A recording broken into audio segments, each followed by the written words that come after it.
வணக்கம். இது அழகு தமிழ் கவிதை கழகம். என் உறவுகளே, மீண்டும் மீண்டும் அழகு தமிழ் கவிதை கழகம் ஒரு பதிவு செய்து கொண்டிருக்கின்றது என்றால், யாவரும் மனதுக்குள்ளும் சிறு இடம் பிடித்துவிட ஆசை கொண்டு, என் உறவுகளே, பூமல்லி வாசம் பிடிக்காத ஆளில்லை, மகிழ்வை சந்திக்காத சிறிதேனும் சந்திக்காத மனதில்லை. என் உறவுகளே, இந்த உலகில் மாற்றம் என்ற எழுத்தின் வடிவம் மட்டும்தான் மாறாதவை.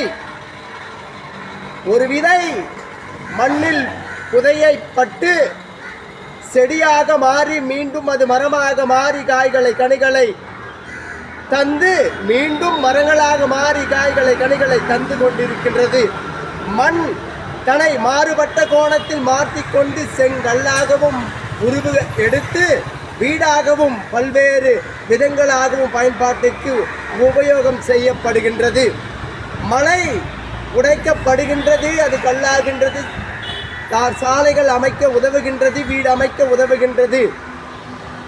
மாற்றம் என்ற ஒன்று மட்டும்தான் இந்த உலகில் மாறாதது. என் உறவுகளே, அனைத்தும் மாறும் தன்மைகளை உடையவை. நடக்கும் நாட்களும் அடுத்த நொடி மீது மாற்றத்தை கண்டு செல்வதை போல் உங்கள் மனதுக்குள் இருக்கும் மகிழ்வலை இன்று மகிழ்வலை நாளை வேறு நிலை இருந்தாலும் வாழ்க்கை சமநிலை காணாத போதிலும் உங்கள் மனதை மகிழ்ச்சியின் நிலையில் சிறிதேனும் அனுதினமும் இருக்கும் நிலை செய்து கொள்ளுங்கள். என் உறவுகளே, எண்ணற்ற சூழ்நிலைகள் நம் வாழ்நிலைகளுக்குள் புகுந்து விளையாட ஆசை கொள்ளலாம். நாம் நமக்குள் இருக்கும் மனப்பக்குவத்தை எப்பொழுதும் வளர்த்து கொள்ளும் விதங்கள் நாம் கற்றுக்கொண்டால் இந்த வாழ்க்கை என்ன பெரிது நம்மை வாழ விடாமல் சென்றுவிட போகின்றது.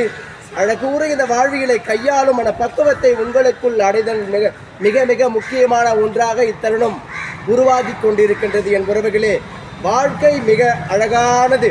அழகூற கையாளும் மனப்பக்குவத்தை உங்களுக்குள் வளர்த்து எல்லாம் மாறும் என்ற எண்ணத்தை உங்களுக்குள் முதலில் பதிய செய்யுங்கள். மாறாதவை இங்கு எதுவும் இல்லை. அந்த எழுத்தின் மாற்றம், வடிவின் மாற்றம் மட்டும்தான் மாறாது. மீதமுள்ள அனைத்தும் மாறும் தன்மைகளை உடையவை. என் உறவுகளே, அழகான இந்த வாழ்க்கையில் மாற்றங்கள் சிறிதேனும் மகிழ்வதை கண்டு உங்கள் மனதை அழகூற பக்குவப்படுத்தி கொண்டு இந்த வாழ்நிலையை கையாள நீங்கள் பழகி கொள்ளுங்கள். வாழ்க்கை மிக அழகானது. கற்றுத்தரும் பாடங்களை ஏற்று சிறப்புற இந்த வாழ்வியலை கையாளும் பக்குவத்தை கொள்ளுங்கள்.